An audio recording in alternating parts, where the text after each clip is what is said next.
And I just want to welcome everybody to the District House. It's so fulfilling to see the space so full, and so I appreciate you all following your curiosity to join us. Tonight, I'm joyfully seated with Dr. Tom Pinkson. He's gonna follow his flow, sharing his story with us about his experience in the shamanic space, which he has been in for 50-ish years.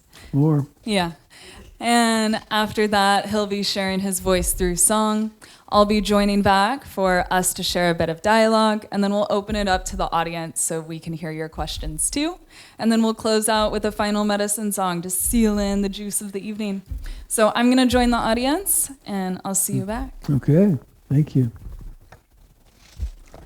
Just want to stand up here so I can see relatives in the back there, guys in the back row, in the bleacher seats. I want to pass something out to you. I'm going to pass this bag around, and there's a little rubber bracelet inside of it. So I want to invite each of you to take the bracelet out, see what it, put it on, read the outside of it, and then read the inside of it, and start passing that around. And there's going to be a spot quiz later in the evening. So I'm telling you up front, the answer to the spot quiz is on the inside of the bracelet. So when you get the bracelet, put it on, look inside, check it out, and then stay ready for the spot quiz. So let me see, before I introduce myself a little more in depth. Yeah, so I'm going to share some good news tonight that comes out of those 60 years. Some of the fruits of the cultivation of that inner journey work. And I'm happy to say there's good news to share. So I'm very happy to share that good news. But before I do that, I want to kind of give a little preface here, that through the different modalities that Spirit's using me to bring through the fruits of what Spirit's helped me learn over these 60 years, I want to plant a seed. So the guarantee is that something that's shared tonight is going to bring up something in you, and of course none of us knows what that is, that's going to give you something to take home to reflect on. So the most important thing about tonight is not anything I say, but what it brings up inside of you. So pay attention to the richness and wisdom of your own awareness to see what comes up for you. But I guarantee something will come up in your awareness that you'll be able to reflect on when you go home, digest it, metabolize it, and it'll help you, if you do that, to enrich your life in some way. So I guarantee that. How about that for bullshit? All right, so let's see. Okay, so the bag's going around, yeah. And all right, so let me say the four fruits, four main fruits. And by the way, what it says on that bracelet is kind of a summation of the fruits of the 60 years of what's come through paying attention to the doorway open through the sacred use with psychedelics. So what's the first good news? We're way more than we think we are. We're way the fuck more than we think we are. Way more. That's the first piece of good news. Second piece of good news. This is like the gospel. I found out a couple of years ago the word gospel means good news. So this is good news. We're way more than we think we are, and we have access. Everybody here is a two-legged human being, has access, the infinite, creating, activating wisdom of the universe. Everyone here has access to that. Third piece, good news.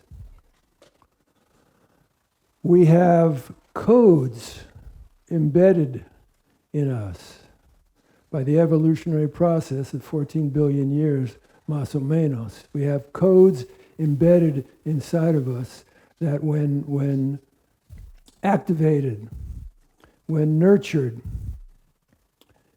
bring guidance for how we can live our lives in a way that brings us on a heart path to completion to the realization of our highest potentials.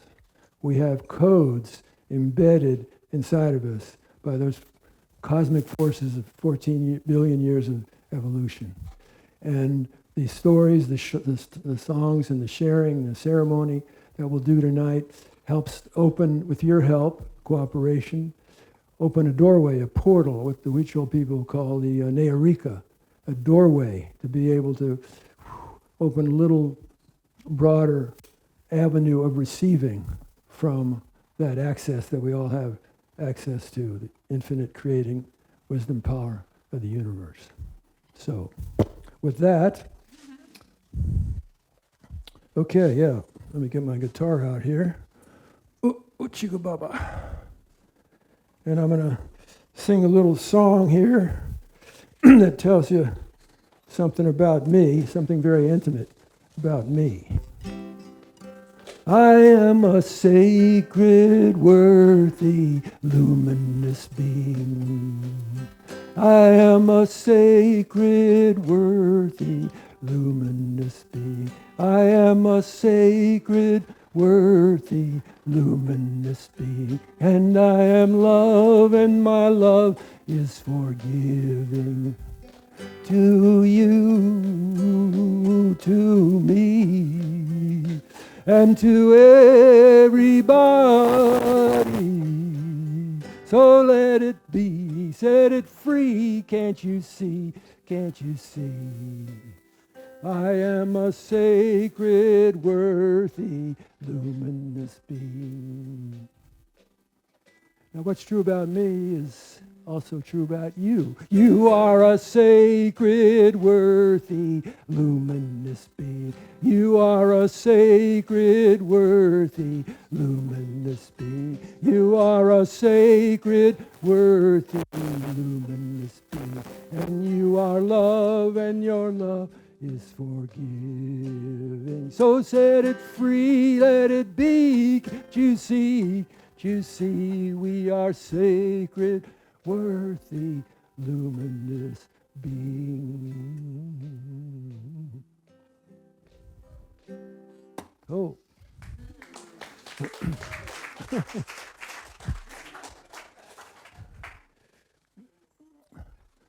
Okay, so one of the things that happens when you work with psychedelics in a responsible way is very similar to what my first Vision Quest teacher, a native man, told me 50 years ago. And a couple of weeks from now, I'll be going out on my 50th year to Vision Quest.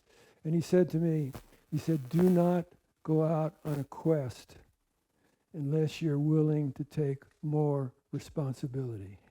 If you're not willing to do that, don't go.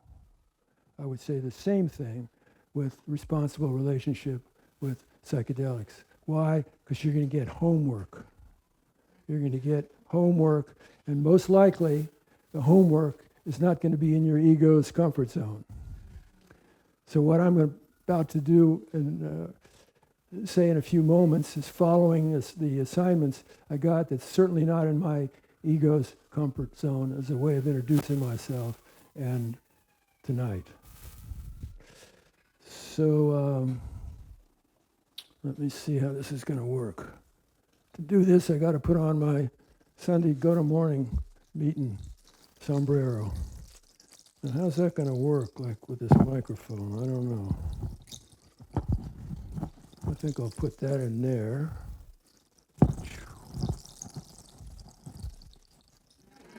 All right. Start dropping in. I'm a walking, talking, rootin', tootin', preaching, teaching, medicine man of the spirit.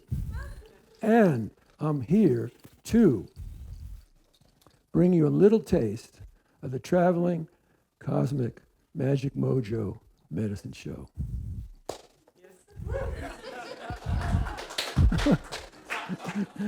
So let's see, let me just listen for a moment. How best to go forward with that. Yeah, I think this is the part where, in order to do this next session, to do a magical act, of opening the doorway to bring in some of that creative wisdom power of the universe. Now's the time to turn the lights down, por favor. Dim the lights. And I would ask your cooperation to let your lids come down over your eyes, and we'll spend a little bit of time in the looks within place. So I appreciate your cooperation with that. Thank you. So just with our eyelids down over our eyes, we close off the external inputs, and we enter into the darkness. And in the beginning, we are told, it was all dark. It was the fertile darkness. There was no time and space, our physicists tell us, which is mind-boggling in and of itself, no time and space. There was just the singularity in the darkness.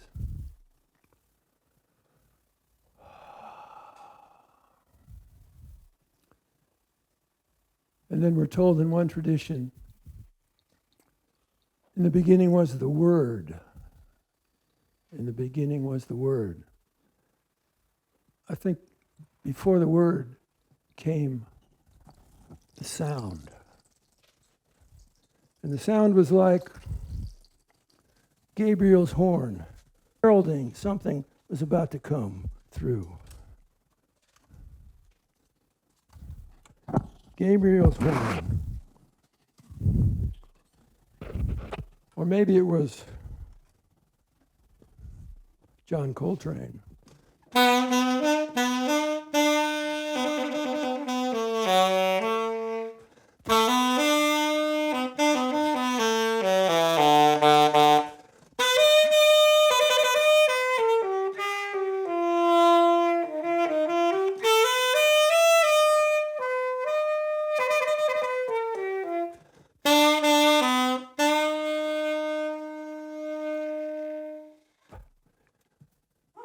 Heralding something was about to come through. So the scientists tell us 14 billion odd years ago, for some mysterious reason, that singularity started to expand. They call it the Big Bang. And how many millions of years went by, there was just the expansion of energy, expanding out. And eventually, that expanding energy made itself into stars, estrellas, stars. And within those massive stars, there were solar explosions, thermonuclear explosions, and the building blocks of the physical universe composed in those exploding stars and scattered throughout the universe. And today we sit here 14 billion years later, and our bodies are made of what exploded out of the stars. And we're fueled with life from the star, Father Sun, that sends the life force, brings the life force energy to Mother Earth every day. And then came the word, let there be light. And so you can open your eyes now, and with this little magic piece of plastic, I'm going to bring in the light, baby. Here it comes. Oh.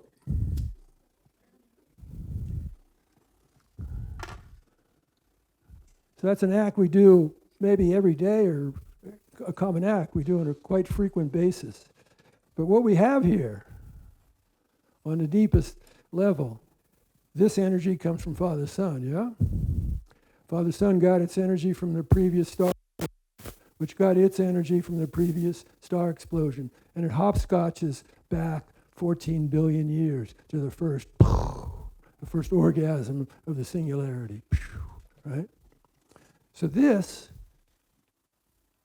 is a direct connection to the creative wisdom power of the universe. Stardust brought to Earth.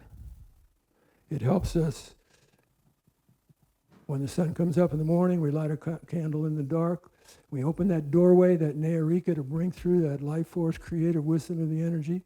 It's communicating, not in English, but It's energy vibrations of photons. It's bringing us information.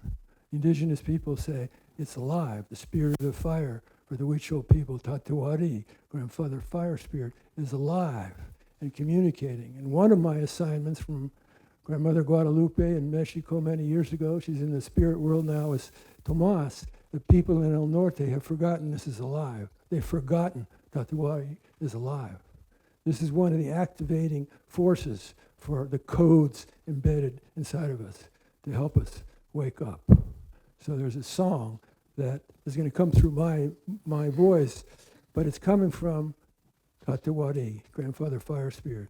It's coming from the creative wisdom power of the universe. So I just would like you to open your receptivity to the creative wisdom power of the universe is singing this song to you. I'm sending you light to help you remember. I'm sending you light to hold you in love. I'm sending you light to help you remember. I'm sending you light to guide your way home. Love is the answer. Love is the key. Love is the healer. Let love flow through thee. Let love flow, Yahweh. Let love flow, Yahweh. Yahweh is, Andrew and I moved here a year and a half ago from Marin County, and the indigenous people of Marin County, Pomo and Miwok, one of their words for thank you is Yahweh. So, Yahweh, Yahweh for you and me. I'm sending you light to help you remember. I'm sending you light to hold you in love. I'm sending you light to help you remember. I'm sending you light to guide your way home. Love is the answer. Love is the key. Love is the healer. Let love flow through thee. And you got a choice right there. You can open to love or you can close off to it. Your choice. Let love flow through thee. Tatuari is sending a message to you. I'm sending you love to help you remember. I'm sending you light to hold you in love. And I'm sending you light to help you remember, and I'm sending you light to guide your way home. Love is the answer. All the shit going on in the world, all the problems, all the challenges in our bodies, our lives, whatever there may be in the world, love is the answer. Love is the key. Love is the healer. Let love flow through thee. Let love flow through we. Let love flow, Yahweh. May it be so. So, who are the best ones to bring the love through? That's the most powerful transformational force in the universe. Who are the ones to do that? So I want to see, you raise your hand, okay. Yay! This ties into the title of my book that I just found out today is going to come out a year from now. Wisdom Warriors. That's who's going to bring the love through. Who walk a psychedelic, shamanic path to transformation. So I'm going to speak to, share briefly what I mean by each of those words in a moment. But first, I want to set a context for the meaning of those words through another song. Oh, a little story with this song. A number of years ago, I'm driving up to a ayahuasca retreat I'd be doing up Northern California. And I was listening to a CD in my car by a physicist. And at one point he makes a statement that rationally, I knew, logically, wasn't any new information. But the instant that he said that, this is a cloudy day, threatening to rain, the instant he said what he said, that struck me like with such force. It was like Saul on the way to Damascus. I had to pull over off the freeway and take in what I then experienced was a download from the Starlight Ohana, a download from the Star Nation people, the energy of the stars. And the statement he made was, we are stardust brought to earth. We are stardust brought to earth. In that instant, a beam of light, I mean special effects, you got to give credit to special effects who runs this show. The clouds part and this beam of light comes through the windshield and it almost knocks me out. And I said, holy shit, I got to pull over. That's the enormity of that. We are stardust brought to earth. So as I sat there just taking that in, like just being done by it, this whole song came through. We are stardust brought to earth. We are stardust brought to birth. We are stardust brought to life, to shine, shine, shine. Do you know why you're here? Filled with light and love so dear. Do you know why you're here to shine, shine, shine?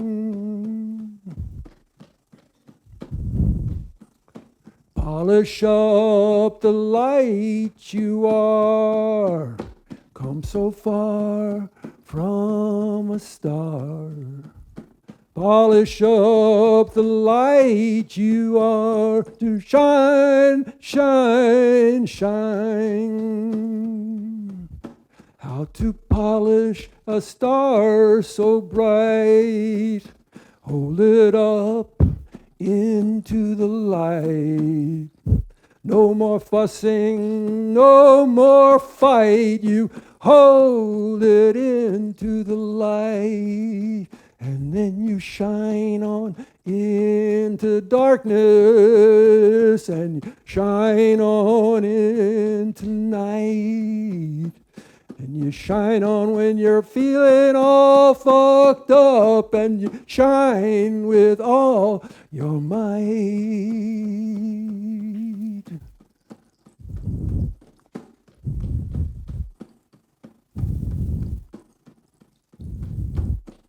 Open up to that shining from within. It's all about the wisdom that lives in you and me, and it don't cost a penny, it's absolutely free. And when you get its message, there's no place left for fear, 'cause we are together, all together here.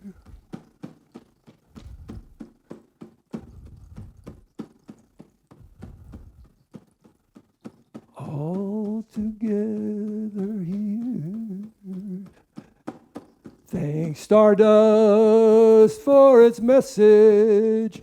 Thanks stars for bringing it through. It's a gift from the cosmos, straight to me and you. It's a gift to remember, it's a gift to see the truth. Stardust is our life force, gives us a big boost. So what stops you from shining? Is it judgment, fear, or shame? Whatever clogs your pipes, give it a name, and then you look it in the eye, and then you let it go, and you play a new game with stardust as your claim, because your light is needed in today's stressful world. Star that you came from shines from afar, sending you strength to remember who you are. Stand up and be counted, be your own star. Hey, the dust of you is magic. Dust of you is magic. Let it flow, let it grow. The stardust you are made from just wants to know, are you ready? Are you ready? Are you ready? Then let's go. Your light is forgiving. It's all up to you. Today's the day we're living to bring our light through. Growing light of love, growing love of light. Growing light of love will help you through the night, and growing light of love will help you to see that deep down inside the light's in you and me. So let it shine, let it shine, let it shine. Open your heart and be kind. Let it shine, let it shine, let it shine. Right now, always the best time. Right sacred now is always the best time to let it shine, shine, shine. May it be so, right? All right. So that gives you a little context. I'll briefly share. Got hot, man. When that music's coming through, I get heated up. So, wisdom warrior, a psychedelic shamanic path to transformation. So wisdom, I try to go down to Mother Ocean as much as I can. I got a Jones for Mother Ocean. I try to go down there and be with her as much as I can. And so one of the things we notice at Mother Ocean is the waves are always coming. They never stop. Sometimes they're small, tiny little ripples. Sometimes they're ass-kicking huge. Sometimes they're in between. They have different shapes, colors. But the waves always keep flowing. So I was thinking about what does wisdom mean to me at this stage of my life? And wisdom has to do with being able to create a relationship to the waves that are always coming from the quantum foam ocean of infinite creation. Waves are always coming within us and in the field. Wisdom, to me, has to do with being able to create a relationship to those waves. So like a surfer, you're able to catch that wave and use its power to go where you want to go and have a good time with a power that's greater than yourself, no matter what the waves are, in our bodies, in our minds, in the field. In the field, so much pain, fear with the violence, the prejudice, discrimination, the economic inequality. There's so much going on in the field that brings waves for us that can trigger in our humanness, of course, fear, depression, anxiety, cynicism, give-upism, all kinds of waves triggered by the waves in the field. Wisdom has to do with how can I, because we can't stop the waves of the ocean. Ain't going to happen. How to create a relationship, get the information of the wave. How can I create a relationship to where I can access this larger power and use it to help me grow those qualities of consciousness and being that I want to have grow stronger in my life? And as soon as we ask ourselves that question about how to create a response to those waves, we've moved out of being victim to them and able to access that, access consciously to connect and attune and commune with the wisdom power of the universe. And if we open to that with humility and attention and receptivity, you will get guidance about how to create that harmonious relationship to skillfully work with the waves. To me, that's wisdom. Warrior. Warrior is someone who holds an intention to train through discipline, sustained discipline over time, how to develop the skills to go onto the battlefield to defend their people. So in the context I'm using it, calling up the warrior spirit is to do battle with the inner forces inside of us. It's not about violence in the outer plane. It's about going inside to face the forces inside of us from our wounds, from our conditioning in this sick culture, that constricts us, has us believe falsely that we're separate from each other. Everything's separate, that we're things. And that's the root of where fear comes from, in that belief in separation, that the extent of my being is my body, my physical body, and my ego identity with it, and my ego's stories in it. We're way much more than that. So the warrior goes inside to deal with the fact that medicine work, vision quest work with psychedelics, basically is a generalization because it does two things. It helps us see our highest potentials, and it helps us see what's getting in the way. What am I bringing to the table unconsciously that clogs the pipes up, closes my heart, shuts me down with fear, that keeps me from living my life in a way that I'm activating those codes that know how to guide me to realize my highest potentials. Wisdom warriors. Psychedelic. Why my initial opening from the, like Gurdjieff speaks about, the most effective prison is the one you don't know you're in. 60 years ago with LSD, which is still legal at the time after a year of preparation, took that with trusted people in a trusted situation and opened the doorway, just totally opened the doorway. That was my opening to I'm way more than this, the ego and its stories. Had no clue, absolutely no clue. So psychedelic to me is bigger than whether you take a medicine plan or not. For me, it's been a very strong way. But on the Vision Quest, I don't take psychedelics. I just open without it. So there's many different ways of opening to a psychedelic experience, because if you look at the word itself, it means mind expanding. So when I speak about psychedelic, whatever experience helps you open your mind, deepen, expand, and raise up the bandwidths of your awareness to recognize and understand and live from Allaha, which is an ancient word, means sacred unity. To recognize, understand, and live from sacred unity with aloha, infinite cosmic love. That's the essence of our being underneath all of the false identities. And in doing so, with allegria, with joy.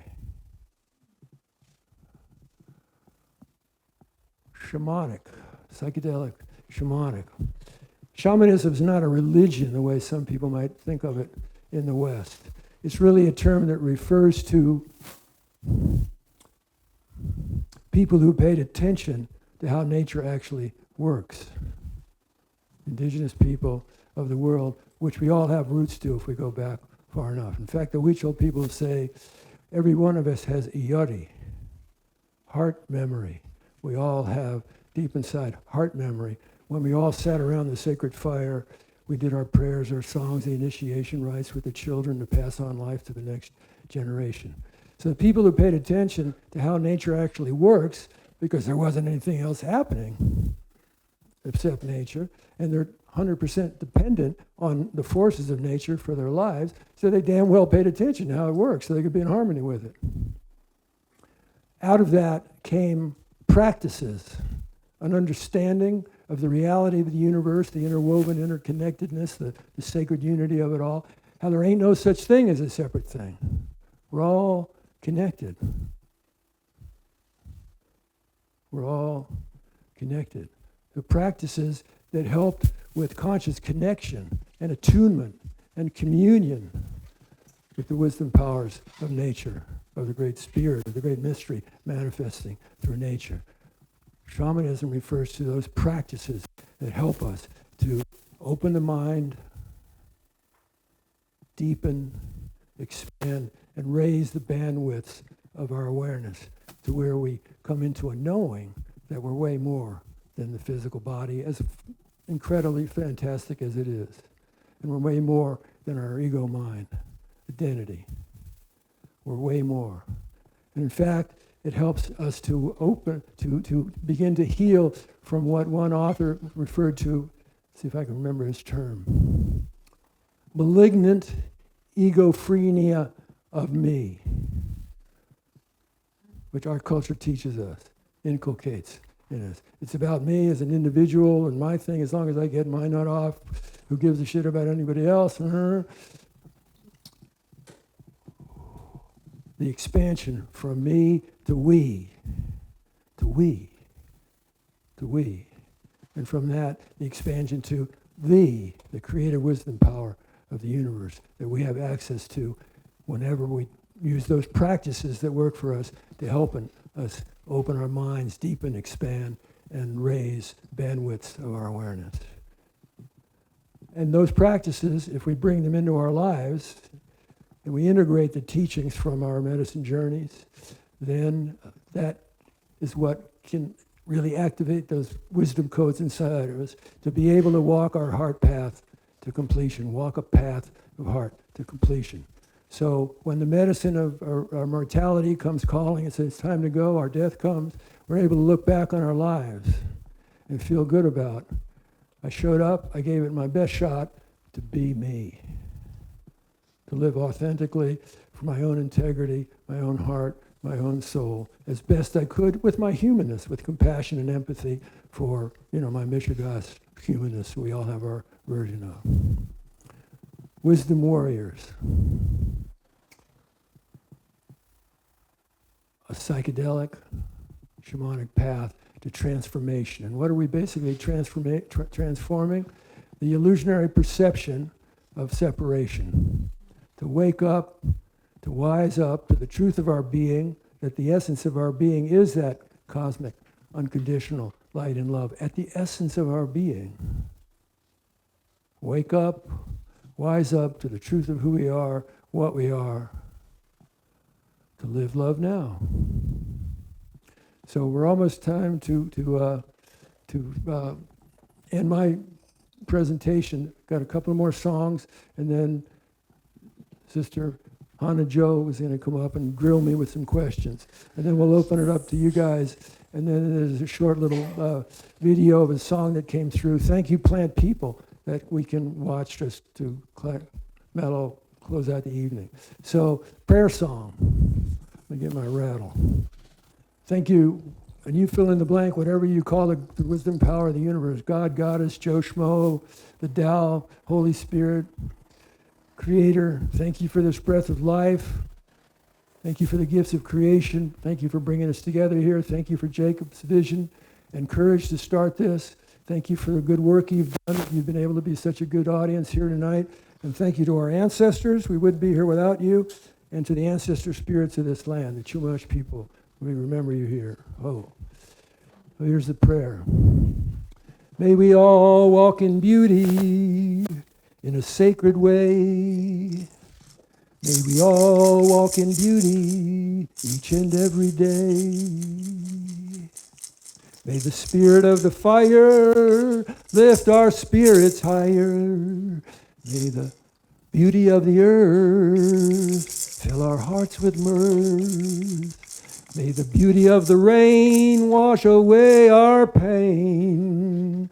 And may the beauty of the sky teach our minds how to fly, so we may all walk in beauty in a sacred way. To do that, we have to let go, release, whatever needs to go. And open, receive, love's healing flow. The waves of the ocean flow with ease. The waves flow with ease. Now we're coming up to time for the spot quiz. See if you remember what's written on the inside of that bracelet. If you don't, check it out. See what's written on the inside of that bracelet. Let go, release, relax, unwind, be kind, shine, wake up, wise up, and what? I couldn't hear you. Fucking A, that's right. Oh. All right.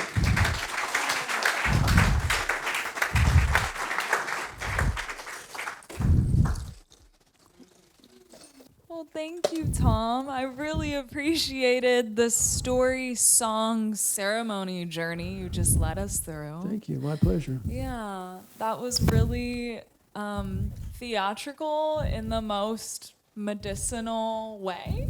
And it was really fun to see your humor and the personality that was woven with the wisdom and the light code that you were transmitting. Thank you. So I feel I don't have much of your origin story. And it's my sense that many people in this audience know you, but I don't. And so I want to hear more about after that initial LSD expansion. What was next for you and what led you in this shamanic discovery? What was next? This was 66. I lived 3 blocks from Haight-Ashbury, and very much in the cultural field, so to speak, was Eastern mysticism, Eastern religions, Eastern cosmologies.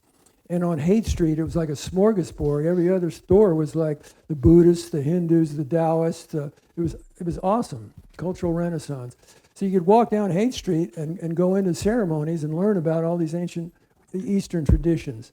And that's where 60 years ago I got involved with yoga and meditation and chanting, and which I continue to do to this day. And that fed me for quite a while. Eventually, what came to me was, as good as what I was getting from all of that, was, Tomas, you're not living in India. You're not living in Asia or Burma. You're living in Turtle Island. You're living in the United States. So you need to come back and learn the ways of right relationship of living on the land where you live, where your bodies and bones are going to be buried, where your life is. You need to learn about what are the ways of right relationship, respectful right relationship, that the people that have been here for tens of thousands of years. So that was what was, that questioning was what led me to seek out indigenous people. And I had to pass through tests initially with my first native person. And he said, you're going to have to learn how to go through the buckskin curtain to be able to go in to be with indigenous people doing ceremony. And after a period of time and his tests, and he was pretty fierce, apparently he developed some trust on this 2-legged honky from New York, that he parted the buckskin curtain. And he said, there's going to be a medicine ceremony up north. I'll bring you there. There's medicine people there that you can meet. And that started my connection with indigenous people that eventually led me back around the world, studying not just with people here in South America and the Yukon, but around the world to learn from the people who still remember the old ways of respect and right relationship, which is about recognizing the sacredness of reciprocity. It's the bottom line. We have to take to live, but if you take, you need to be given something back that's meaningful so there's balance. Because if you don't do that, it's going to get out of balance. And hey, look at what's happening in the world today, way out of balance. So I'm great gratitude to all my indigenous elders. All of them now are in the spirit world, and I'm trying to carry on and honor as best the assignments they gave me and what I learned from them. Thanks for sharing that. And I do have a curiosity about the adornments that you're wearing and also the instruments that you've introduced. Are these from the various locations that you studied and practiced with the people in ceremony? If you want to share a little bit about the jewelry that you're wearing or the music. Yeah, can you see this in the back?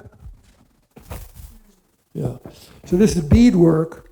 I did an 11-year, among my travels and work with elders, I did an 11-year apprenticeship with Huichol shamans in Mexico. Their name for themselves is the Huichol, but they're known more as the Huichols. And their art forms are twofold beside their ceremony.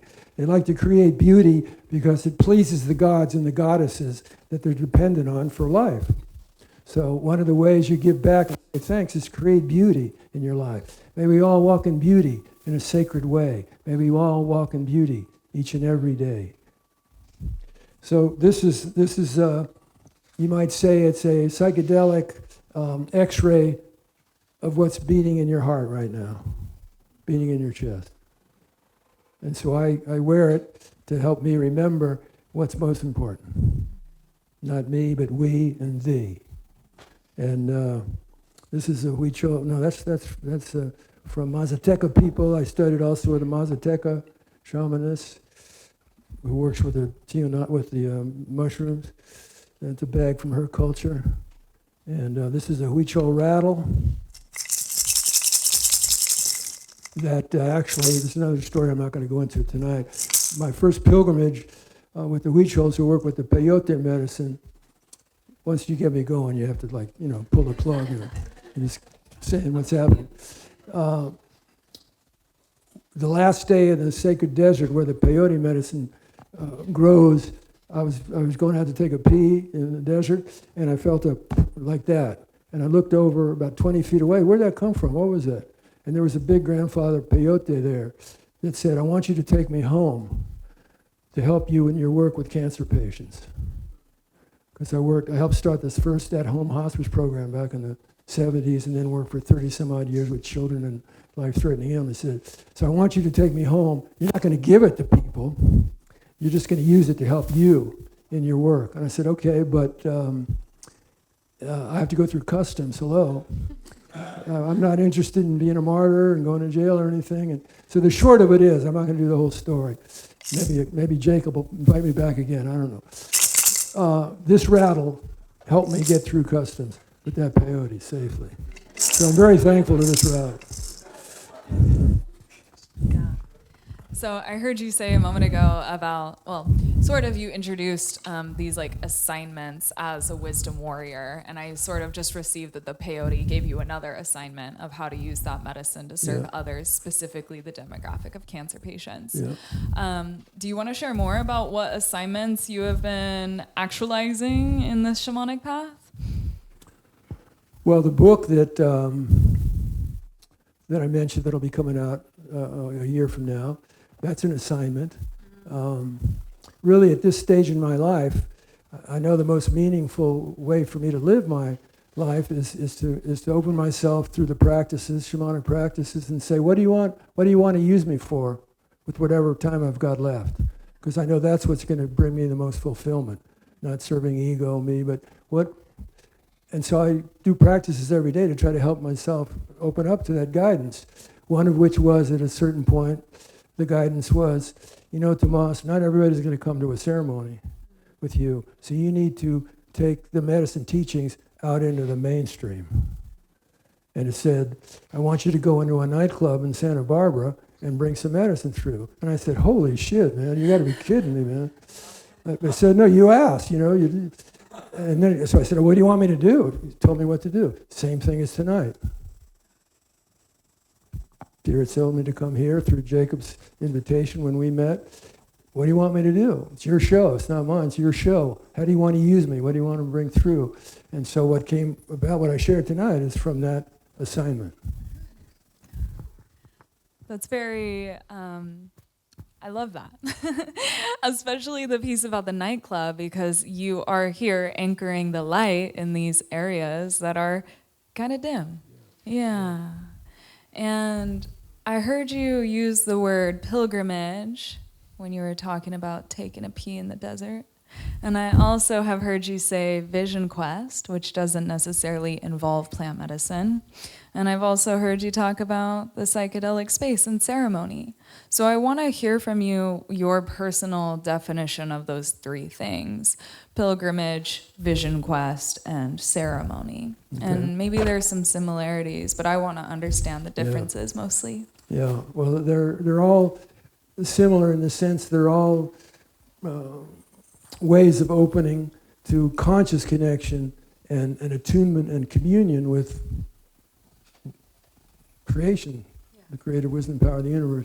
The vision quest is when you go through some training with an elder and in a traditional setting, and then you go off into what Western culture calls the wilderness, and you fast. You go off in solitude, and you fast for days and nights. And it's not about going exploring what's over the other hill. It's like going inside and to open to how spirit might speak to you through the powers of nature and your dreams and your body and what happens while you're in that time of fasting. And by the way, my older daughter, Kimberly, could you just stand up for a sec? Kimberly? Just raise your hand. Just raise your hand. Kimberly and Nicole, my other daughter, Nicole's back there. They started going on a vision quest with me when they were teenagers. And this April, Kimberly's going to be doing a women's vision quest out in Joshua Tree, where I'll be going, where she'll be joining me in about 3 weeks for a vision quest. So that's Vision Quest. Pilgrimage is journeying in a sacred way to a place of power. Mount Shasta, I did 12 years of pilgrimage to Mount Shasta with groups that we worked for a year, and the culmination was to go up to that sacred mountain and do ceremony there and be with, open ourselves, give thanks to the sacred powers and spirits, and then open ourselves to the guidance from those sacred powers. Pilgrimage 300 miles from their homeland in the Sierra Madre Occidental to the desert in San Luis Potosi where the peyote grows. Sacred pilgrimage, and the whole time you're in ceremony. There, you come back, you bring the medicine ceremony there in the village. So pilgrimage is a sacred journey. So it's not about just getting there, but the process you're going through to get there, to bring gratitude, prayers to that place of power. And to me, ceremony is anything, any act you do is I'm going to drink some of this juice. I didn't create it. It took the whole universe to create it. And if I don't have that liquid, we can only go so long in our lives without this liquid that we don't create. So to be mindful, I'm going to just take a drop of it, ceremony, give back, acknowledge, thank you for this. A ceremony. So it doesn't have to be a big deal. We can in fact, I think what we're called to do is to sacralize our lives. Yeah. So ceremonies, whatever helps us consciously to connect our awareness and attune and commune with the sacred powers of creation and the underlying wisdom power of the universe, whatever you want to call it. That's ceremony to me. And sometimes a ceremony with sacred plants, with ayahuasca, with mushrooms, with peyote. But ceremony is not limited to you have to put something in your mouth or drink something. Breathing.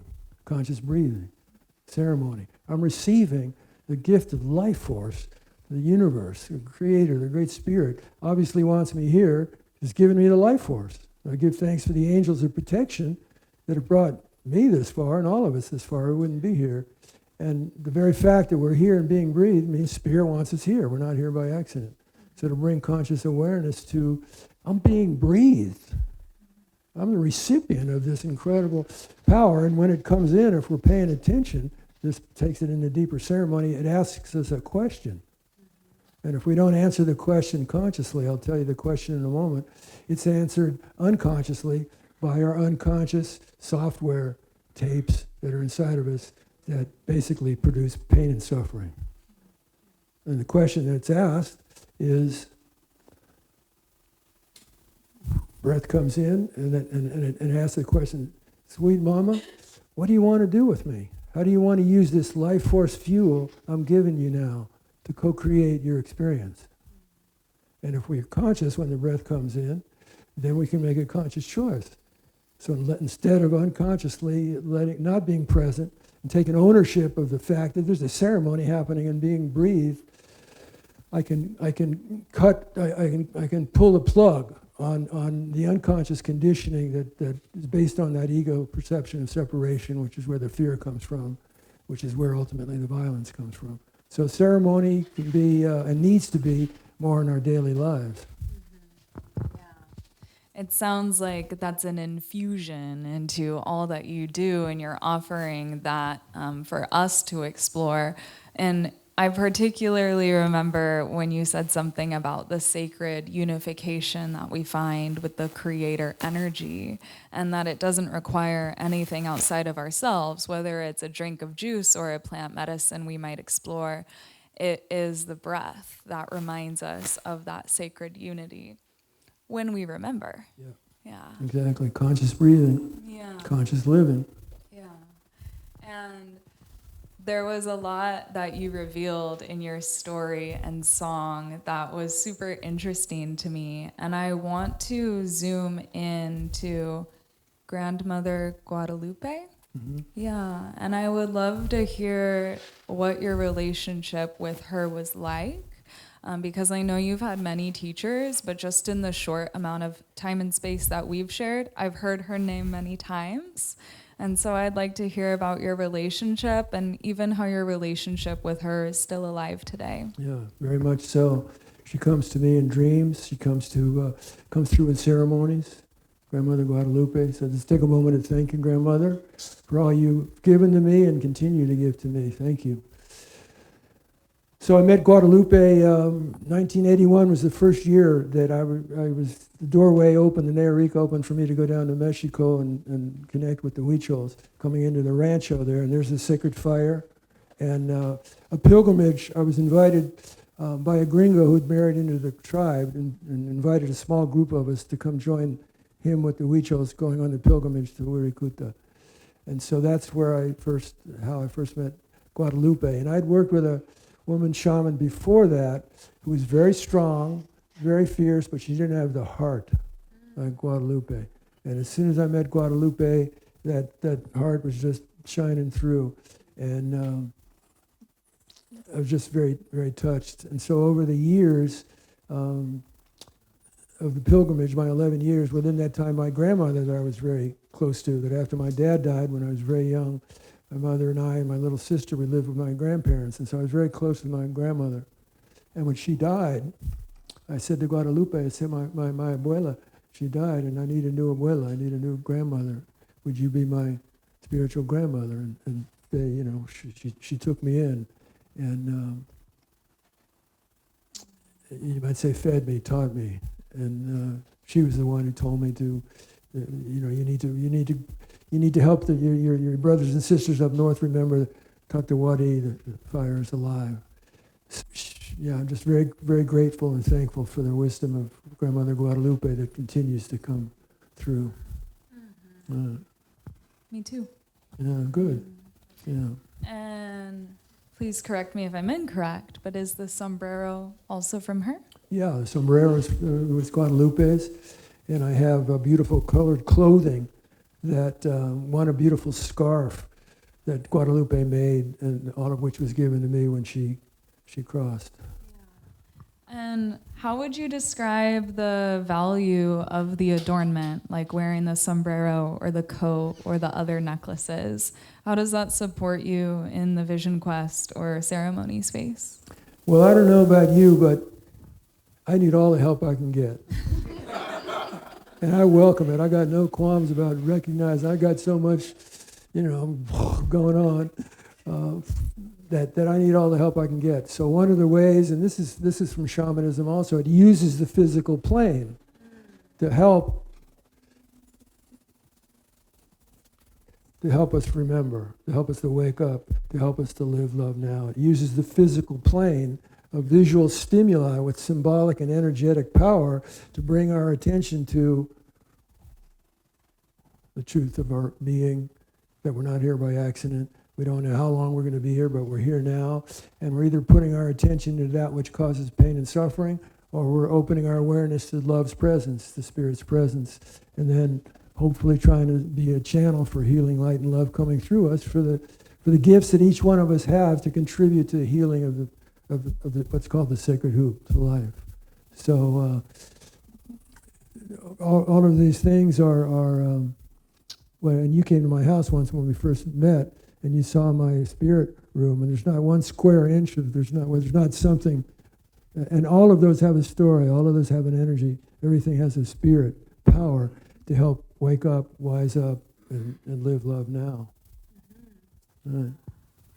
And I really enjoyed the noise of, I'm not sure what they are, some sort of bead. They're dew claws from the deer. The deer has like little things on the back of that I call dew claws.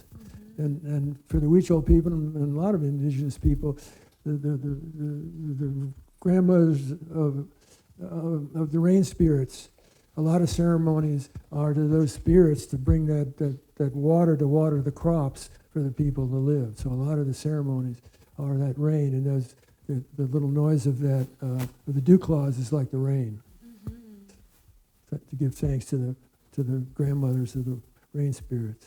Yeah, that's really lovely. Thanks for sharing about that. Right. Yeah.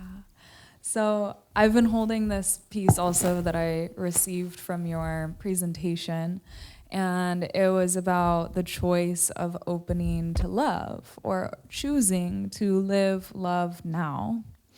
And I wonder if you have any offering of self-reflection for the audience or myself to, like, how do we acknowledge if we're closed to receiving love? And how do we see within ourselves where we're not living love now? And then how do we pivot into that choice? One of the many, many blessings of our physical bodies and the intelligence and the sensitivity and wisdom in our physical bodies is it gives us feelings and sensations. And so if I'm suffering in any way, on whatever level, that's not a bad thing. There's some dynamic, there's something I'm doing unconsciously, like putting my thoughts into believing the conditioning that I might have gotten. I don't really deserve love. I don't deserve to be successful. I don't deserve to be happy. I don't deserve, whatever they might be. I'm kind of a failure, you know.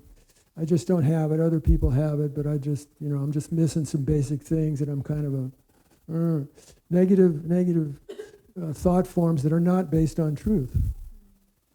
So how do we get the wake-up call that unconsciously I've fallen victim to those tapes inside of me to run in my mind, and then I'm believing them. And that it's when we put our energy, thoughts of attention into thought forms that aren't based in truth. It's like putting salt on a slug, you know, it goes, yeah. And that's what happens in our energy bodies, in our hearts. It's like we're dumping shit on the beauty of who and what we are. Right? So it's the suffering that potentially alerts us to what's the role I'm playing in creating my suffering? Now, what am I putting my intention into? What stories am I telling myself? And ultimately, it's never the event of whatever the situation is that causes the suffering. It's how on some level of consciousness, usually unconscious, I create a relationship to it where I'm victim to it. And now either poor me, or I'm angry, or I'm attacking it, or there's violence. And so for me anyway, the cue or clue to when I'm stuck is that suffering. And then asking myself that question, what's the role, what's the truth of what I'm experiencing right now? I'm uptight, I'm pissed off, I'm sad, I'm depressed, I'm angry, I'm poor me, I'm all stories, all relationships to a stimuli that's creating suffering for me. So when I ask that question, how can I create a response to the truth of what I'm experiencing? So it's facing a shadow, it's facing whatever the truth of I'm experiencing. How can this is what's happening. I didn't consciously choose it, but my reactivity got triggered by whatever the stimuli was, and now it's doing me.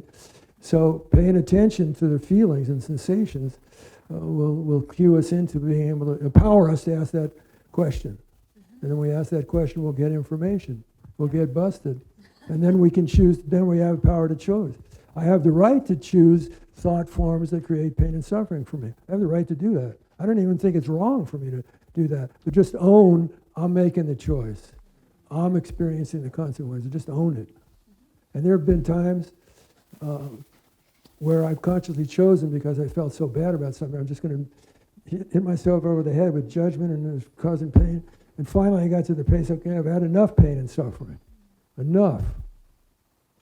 With this next breath coming in, which always comes in clean, asks us the question, yeah, I see for, 79 years you put your energy into believing these thought forms that create pain and suffering and close your heart. But this next breath comes in totally clean.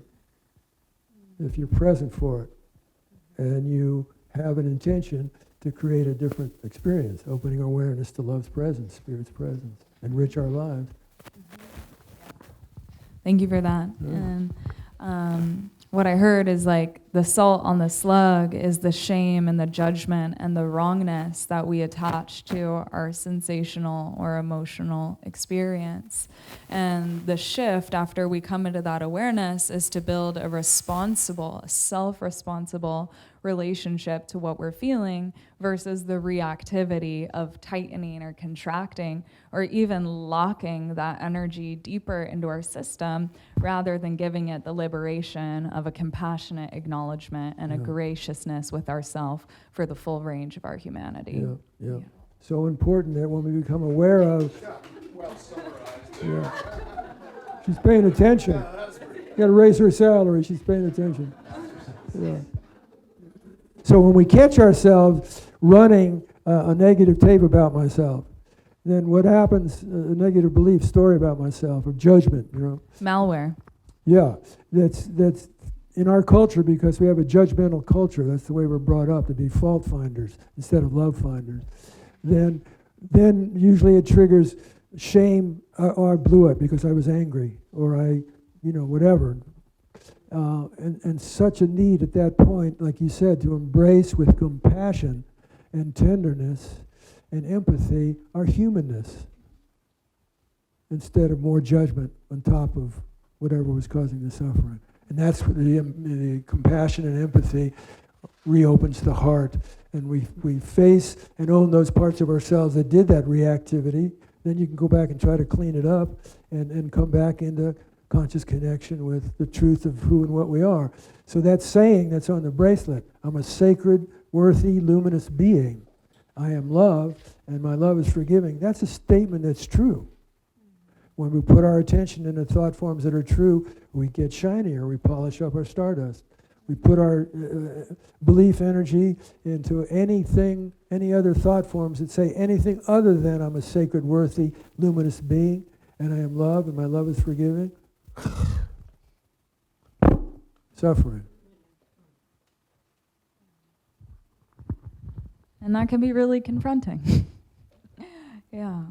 And so I appreciate you simplifying this pathway of transformation through the reclamation of our cleansing breath and the release of any secondary judgments or self or egoic created shame that happens in response to the acknowledgement of what we've been creating unconsciously. Yeah. And so may this be a code that awakens all of us to that remembrance in every right sacred now. Wake up, wise up, live love now. Live love now. Right. Yeah. Well, I'm feeling like turning it to the audience. If there's anything else you'd like to say before I offer the mic around the room, there's space. Yeah, no. Doors open, anything anybody wants to ask about. Yeah. Thank you for your attention and staying so long. Thank you. Totally. Thank you, beautiful audience. We have a mic that we will be sharing for anyone who has a question. This is so our online audience can hear your questions too. So just by a raise of hands, if anyone has anything that they'd like to ask Dr. Tom. You said something a few times in your presentation about and I can't quite remember it, and so then I know it's really important for me to hear it again, about a clogged pipe or unclogging pipes.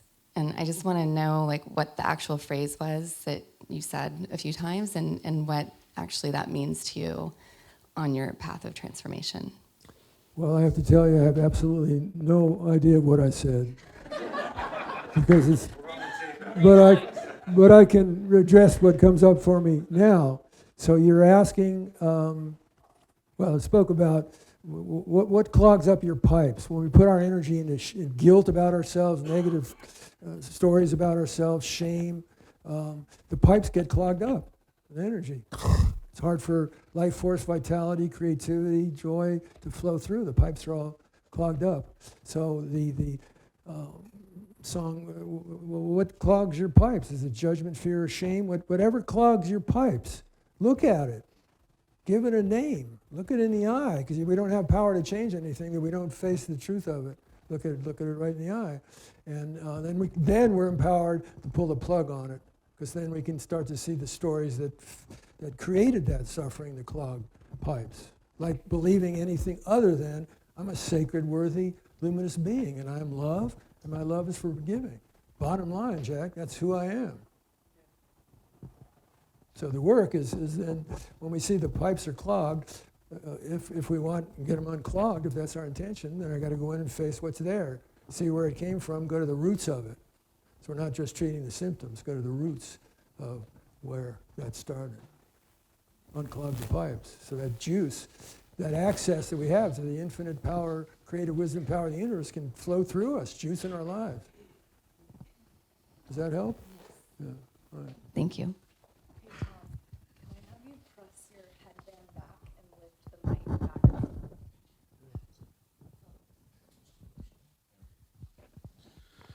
Hi. Hey. You said, Uh-oh. What'd I say? you were talking about right relationships? Yeah. And you said something about sacred... Reciprocity. Yeah, could you explain that a little bit more? Yeah. So one of the fundamental facts about our being alive is we have to take life to live. Andrea and I did a macrobiotic cleansing diet in 1969, and basically for over 50 years I haven't eaten any meat. And a number of years ago I stopped eating turkey and chicken.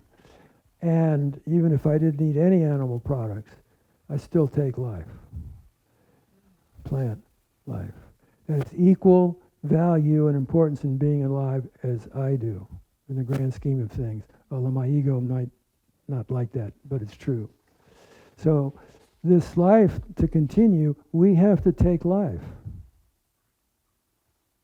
Our culture teaches us, just take it, whatever you want, just take it. The more me, mine, the better, brighter, shinier, more. And if you won't give it to me, we'll send it in the Marines and kick your ass and take it, right? Indigenous cultures, paying attention to how things work, recognize that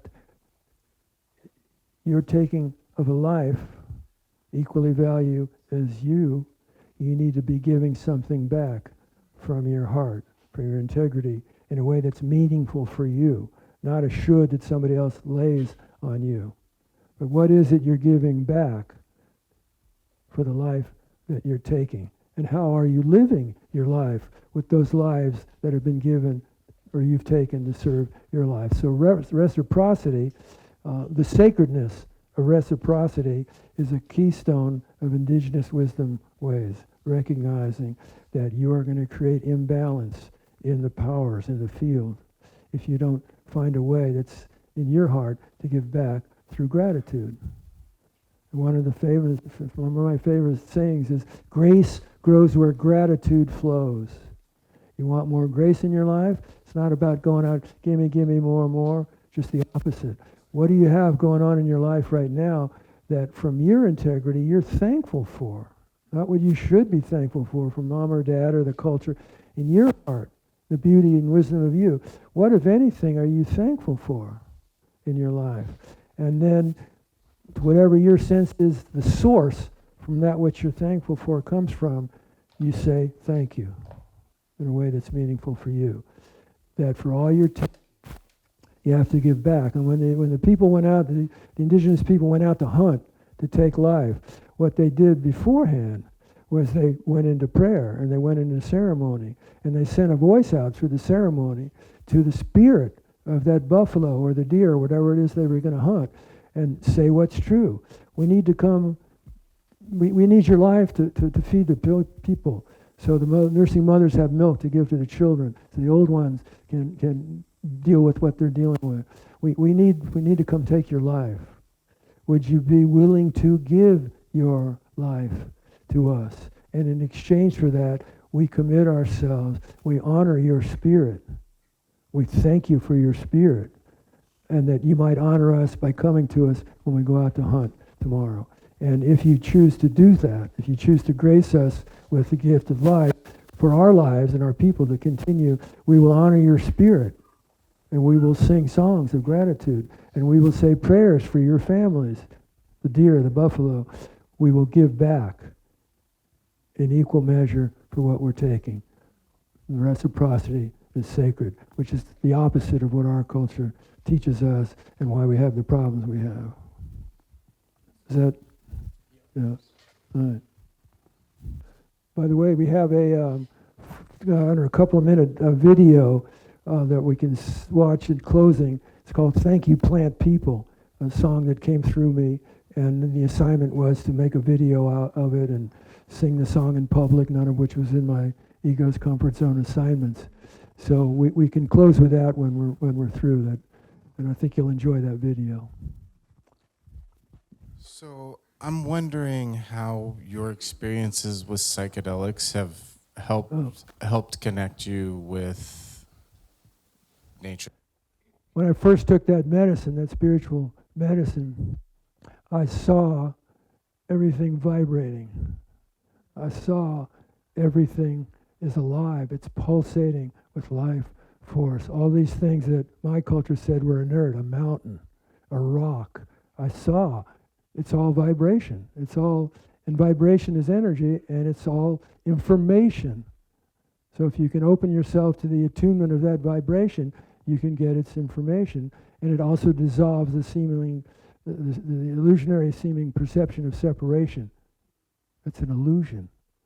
I'm part of that rock. That rock's a part of me. I'm part of that mountain. I'm part of that cloud, that wind. We're all connected in Aloha, sacred unity. So that first opening experience, wow, this whole trip's alive. There's nothing that's not alive. It's all alive because it's all energy. It's all vibrating. It's all communicating. Yeah, right.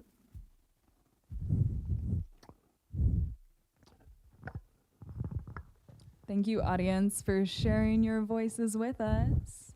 And I so appreciate you, Tom. It's been a joy to tune in with you in this way. Yeah, And I just want to share that you gave an offering for folks at the very start of your presentation, and that was to notice the activation or notice what came up for them as you spoke.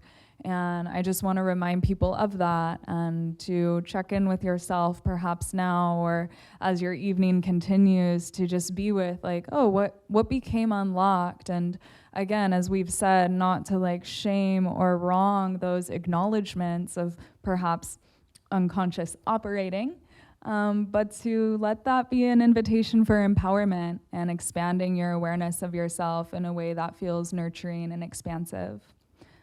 So is there anything you'd like to add to that? And thank you, everybody, for coming. Yeah.